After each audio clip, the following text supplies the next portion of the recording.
नाज़रीन बेपासे अहम ख़बर मां सुल्तानकोट मां शेयर कंदा रहूं जिते सुल्तानकोट वेझो ज़मीनी तकरार तां जवाबदार मुबैना तौर मच्छीअ जे तला में ज़हर उछलाए विया आहिनि।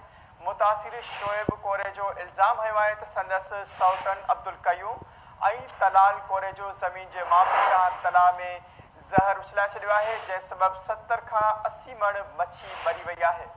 बिल्कुल नाज़रीन अहम ख़बर के सुल्तानकोट में जुड़िया ज़मीनी तकरार तां जवाबदार मुबैना तौर ते मच्छीअ जे तलाव में ज़हर उछलाए विया आहिनि। मुतासिर शोएब कोरे जो इल्ज़ाम आयो आहे त संदसि सौटन अब्दुल कयूम ऐं तलाल कोरे जो ज़मीन जे मामले तां तलाव में ज़हर उछलाए छॾियो जंहिं सबबि 70 खां 80 मण ताईं मच्छी मरी वई आहे।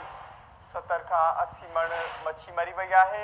ॻोठ सरदार शोएब ख़ान कोरेजो में जवाबदारनि ज़मीन जी तकरार तां मच्छी जे तला में ज़हर उछलाए विया आहिनि जंहिं सबबि केतिरा ई मण मच्छी जेका उहा मरी वई आहे। सुल्तानकोट वेझो ज़मीनी तकरार तां जवाबदार मच्छी जे तला में ज़हर उछलाए विया। मुतासिर शोएब कोरे जो इल्ज़ाम हयो आहे त संदसि सौटन अब्दुल कयूम ऐं तलाल कोरे जो ज़मीन जे मामले तां तला में ज़हर उछलायो जंहिं सबबि 70 खां 80 मण मच्छी मरी वई आहे।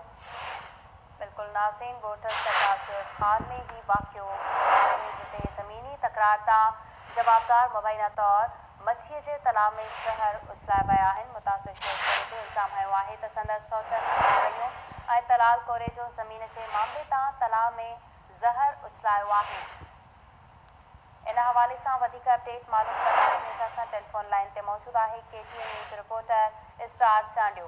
जी स्टार अपडेट कजो।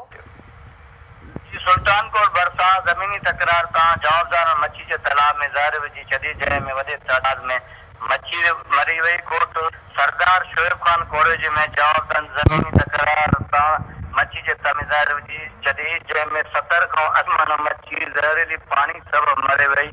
जो चवणु हो त काल खां वठी तालाब ते मुसलसिल मरी रही हुई जंहिं असांखे शक थियो ऐं असां शक जे बुनियाद कुझु मला मुहाना घुराया जिन्हें उन इहा ॻाल्हि तस्दीक कई त तालाब में कंहिं ज़हर उछलाए जंहिं सबबि अवां जे तालाब में काल खां मरी रही आहे।